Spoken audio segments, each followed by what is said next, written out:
guys, welcome back to the channel. Today I'll be doing one of my very famous paintings, my dance painting.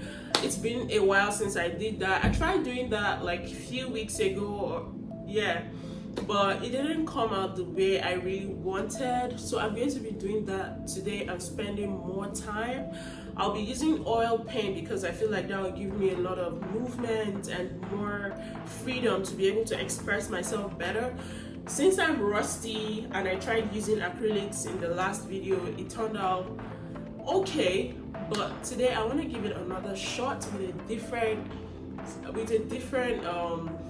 picture or image, and let's see what I come up with. So get your brush and let us jump right into the video.